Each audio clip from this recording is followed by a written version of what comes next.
बिस्मिल्लाहिर्रहमानिर्रहीम नहमदुहु व नुसल्लिमु अला रसूलिहिल करीम अम्मा बाद फ़अऊज़ु बिल्लाहि मिनश शैतानिर रजीम बिस्मिल्लाहिर्रहमानिर्रहीम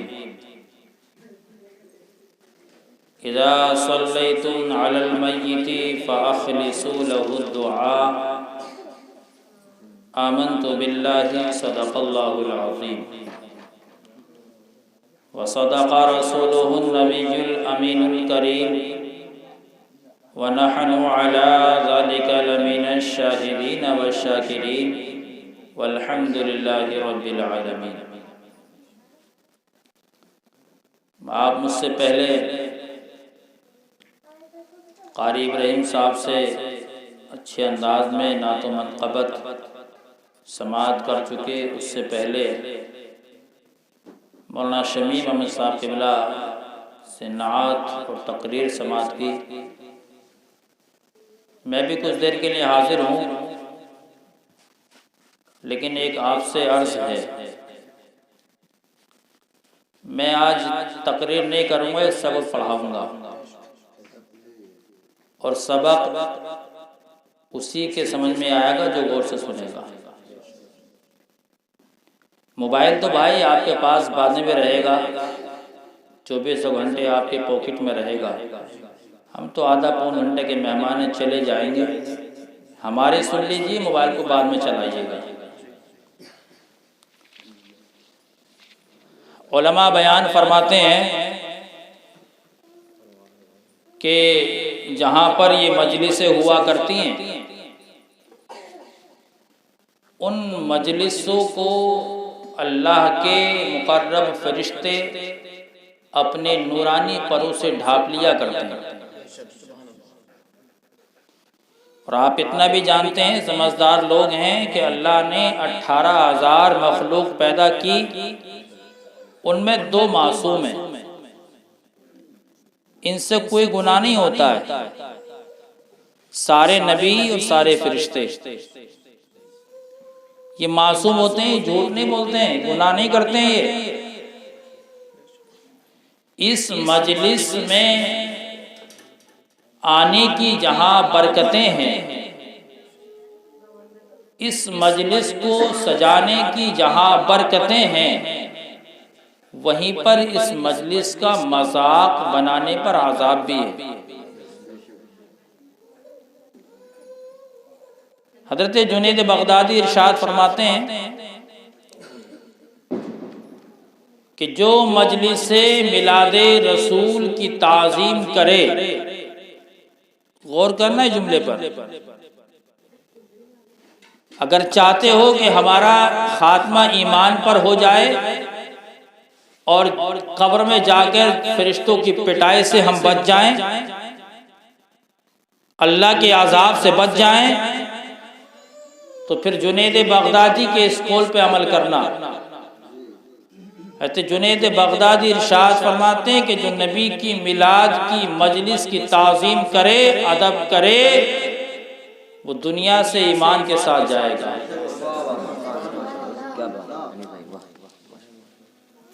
अगर ताज़ीम करने पर दुनिया से ईमान के साथ जाएगा, तो आप खुद सोचो जो इसकी मजाक बनाएगा उसका हाल क्या होगा। समझ रहे हैं आप? और ये फरिश्ते नूरानी परों से जो ढाँप लेते हैं, जब मजलिस खत्म होती है ये वापस जाते हैं। अल्लाह इनसे पूछता कहाँ से आ रहे हो?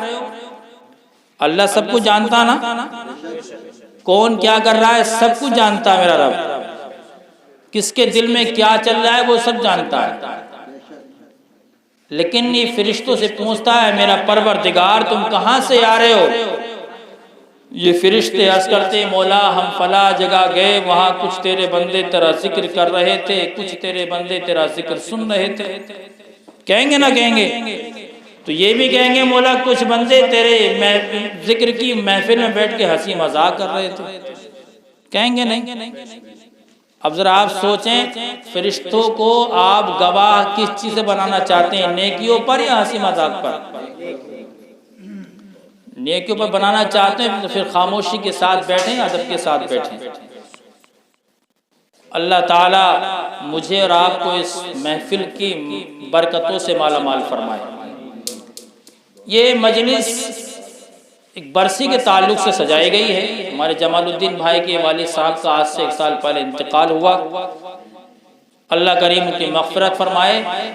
और ये मजलिस की मिलाद मजलिस बरसी के मौके पर सजाकर जमालुद्दीन भाई ने और उनके भाइयों ने नबी की सुन्नत को अदा किया है। कुछ लोग कहते हैं ना तीजा 10वां 20वां 40वां कहाँ से ले आए, तो नौजवान तबका कसीर तादाद में है, तो इसलिए मैंने आज अपना मौजू भी यही बनाया है। कुछ सबूत आपके पास रख दूं, आपके सामने रख दूं, अपने जहनों की मेमोरी कार्ड को खुला रखिए और उसमें महफूज कर लीजिए, क्योंकि दाएं बाएं पड़ोस में वो ही है ना, घेरते होंगे पूछते भी होंगे। मरना सबको है मेरे प्यारे भाइयों, है नहीं मरना। एक बार दुरूद पाक पढ़े सल्लल्लाहु अलैहि सल्लल्लाहु तआला अलैहि वसल्लम। अल्लाह फरमाता है कुल्लु नफ्सिन जायक़तुल मौत, हर नफ्स को मौत का जायका चखना है ना, मरना है, जो आया उसे जाना है। शायर कहता है यूं सुबह होती है यूं शाम होती है, जिंदगी इंसान की यूं ही तमाम होती है, और क्या भरोसा है जिंदगानी का, इंसान बुलबुला है पानी का। मेरे प्यारे बुजुर्गों, जानते हो मौत के वक्त कितनी तकलीफ होती है, कितना दर्द होता है। एक रिवायत के अंदर है इंसान को, जिंदा इंसान को देग में उबाल दिया जाए, उसे इतनी तकलीफ नहीं होती जितनी तकलीफ मरने वाले को होती है। एक रिवायत में है कि जिंदा बकरी की खाल उतार ली जाए, उसे इतनी तकलीफ नहीं होती जितनी तकलीफ मरने वाले को मौत के वक्त होती है। एक रिवायत में यह कि दुनिया में जितनी बीमारियां पाई जाती हैं, जितने दुख दर्द तकलीफें पाई जाती हैं, वो सारे दर्द सारी तकलीफें सारे मर्ज एक इंसान पे जमा कर दो, फिर भी उसे इतनी तकलीफ नहीं होती जितनी तकलीफ मरने वाले को मौत के वक्त होती है। इस मौत, ये मौत कठिन बहुत है, कड़वी बहुत है, लेकिन ये मौत मीठी भी बहुत है। मौत मोमिन के लिए तोहफा है। क्या है? ये दुनिया मोमिन के लिए कैद खाना है, और आखिरत क्या है? जन्नत, इसका घर है। शायर कहता है कौन कहता है कि मोमिन मर गया, कैद से छूटा वो अपने घर गया। इस मौत को आसान कैसे करेंगे हम? इस कड़वे जाम को मीठा कैसे करें? तो मेरे प्यारे बुजुर्गों, नौजवान साथियों, अल्लाह रब्बुल इज्जत की मर्जी के मुताबिक जिंदगी गुजारो। अल्लाह रब्बुल इज्जत जिस तरह चाहता है उस तरह अपनी जिंदगी को गुजारो। अल्लाह की मर्जी के मुताबिक जिंदगी गुजारोगे तो ये मौत आसान हो जाएगी। अच्छा, जब कोई हमारा अजीज दुनिया से जा रहा होता है तो हमें करना क्या चाहिए? क्या करना चाहिए? हमारी माँ और बहनों की हालत ये है, बुरा न माने, उधर तो उसके रूह कब्ज हो रही है, इधर ये सूट पूछ रही, तो सूट कहाँ से लेकर आई है। अपनी भी बातें चल रही हैं, और हम मर्द भी कम नहीं होते, इन्हें फुर्सत नहीं है एक दूसरे की चुगली लड़ाने से, इलेक्शन लड़ाने से। हमें करना क्या चाहिए? तो मेरे प्यारे भाइयों, रिवायतों में आया कि जब किसी पर नज़ा का वक्त तारी हो, किसी की रूह कब्ज़े अंसली से परवाज कर रही हो, कोई दुनिया से जा रहा हो, तो मेरे प्यारे भाई, हदीस पाक में 2 वक्त बड़े कठिन होते हैं मरने वाले के। 2 वक्त जानते हो कौन से? एक वक्त तो होता है जान कुनी के वक्त, जब जान निकलती है वो वक्त बड़ा कठिन होता है। और उस वक्त में मरने वाले को हमारी जरूरत होती है, हमारी मदद की जरूरत है, हम उसकी मदद कैसे करें? तो उलमा ने फरमाया कि मरने वाले के पास बैठ कर के जोर से कलमा पढ़ो।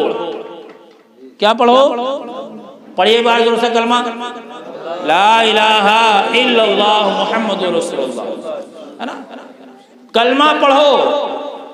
कुछ हमारे भाई करते हैं कि वो जो है उससे कहते पढ़, कलमा पढ़, मरने वाले से कहते कलमा पढ़।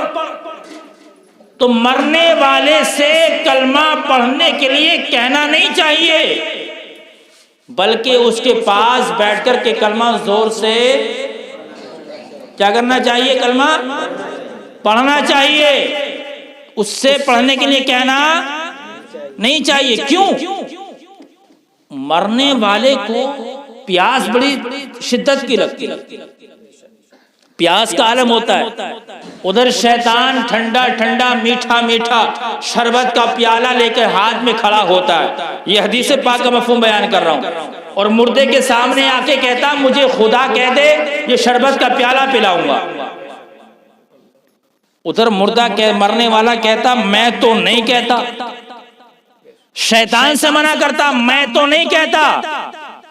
उधर जो है लोगों में गलत बात फैल जाती है कि इसने जो है कलमे का इनकार कर दिया, ये काफिर हो गया। मेरे प्यारे भाइयों, इसलिए हुक्म है कि कलमा पढ़ा जाए, पढ़ने के लिए कहा नहीं जाए। अच्छा, उसके अलावा और क्या करना चाहिए? कुरान की तिलावत। हुजूर की हदीस पाक का मफहूम है अपने मरने वालों के सिरहाने बैठ करके सूरे यासीन शरीफ या सूरे राद शरीफ पढ़ा करो। अब पढ़ेगा कौन? ये बड़ा मसला। हमने अपनी औलाद को कुरान पढ़ाया नहीं, हमने तो अपनी औलाद को दीनी तालीम से आरास्ता किया ही नहीं है ना? ये हाल। महल्ले में निकल जाओ तो ढूंढने से एक हाफिज नहीं मिलेगा, कुरान पढ़ने वाला नहीं मिलेगा। जबकि हुजूर की हदीस पाक है तलबुल इल्मी फरीज़तुन अला कुल्ली मुस्लिमिन व मुस्लिमा, हर मुसलमान मर्द औरत पर इल्म दीन हासिल करना फर्ज है, जरूरी है। बापो तुमसे पूछा जाएगा क़यामत के दिन तुमने अपनी औलाद को कुरान क्यों नहीं पढ़ाया? पूछा जाएगा। माओ तुमसे भी पूछा जाएगा तुमने अपनी औलाद को कुरान क्यों नहीं पढ़ाया? जिम्मेदारी है माँ बाप की कि अपनी औलाद को दीनी दुनियावी तालीम से आरास्ता करे। मेरे प्यारे भाइयों, ये वो दौर है, इस दौर में अगर आधी रोटी खानी पड़े तो खाओ, लेकिन औलाद को पढ़ाओ। दीनी तालीम भी दो, दुनियावी तालीम भी दो, ताकि तुम्हारा बेटा, तुम्हारी बेटी, तुम्हारी औलाद दुनिया में भी कामयाब हो और आखिरत में भी कामयाब हो।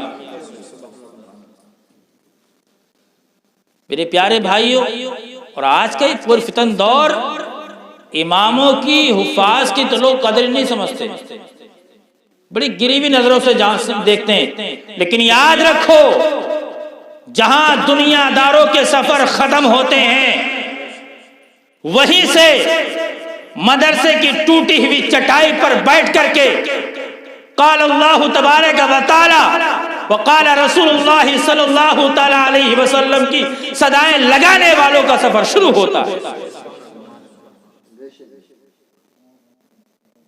बाप माँ बिस्तरे पर लेटा है, नज़ा का वक्त है, दर्द हो रहा है, तकलीफ हो रही है, सुकून चाहिए, इत्मीनान चाहिए, कल्ब चाहिए, इत्मीनान कल्ब चाहिए। वो बेटा जिसको आपने इंजीनियर बनाया, डॉक्टर बनाया, प्रोफेसर बनाया, लाखों रुपया खर्च किया उसकी तालीम पर, पास सिरहाने खड़े होकर के माँ से कहेगा माँ इंजेक्शन लगवाऊं, दवाई चाहिए, माँ कहेगी नहीं मुझे कुरान की तिलावत चाहिए, कहेगा माँ कुरान नहीं पढ़ाया, दवाई चाहिए तो बचा, किसी अस्पताल में चलना हो तो बता, वही बेटा जिसको आपने डॉक्टर बनाया, दवाइयां लेकर आपके पास खड़ा हो जाएगा, लेकिन आपको दवाइयों की जरूरत नहीं है। उस वक्त किसी कैप्सूल से, किसी दवाई से आपको सुकून नहीं मिलेगा। मौत के वक्त सुकून अगर मिलेगा तो कुरान की तिलावत से मिलेगा। ये कहेगा आपने डॉक्टर बनाया, कुरान नहीं पढ़ाया। बेटा ढूंढो किसी हाफिज को। गए मस्जिद, कारी साहब भी इत्तिफाक से कहीं चले गए, बच्चे भी मदरसे में नहीं है, मस्जिद में नहीं है, आए मारे मारे, चेहरा उतरा हुआ है कि कुरान पढ़ने वाला नसीब नहीं हुआ। पता चला कि बाप तो दुनिया से चला भी गया।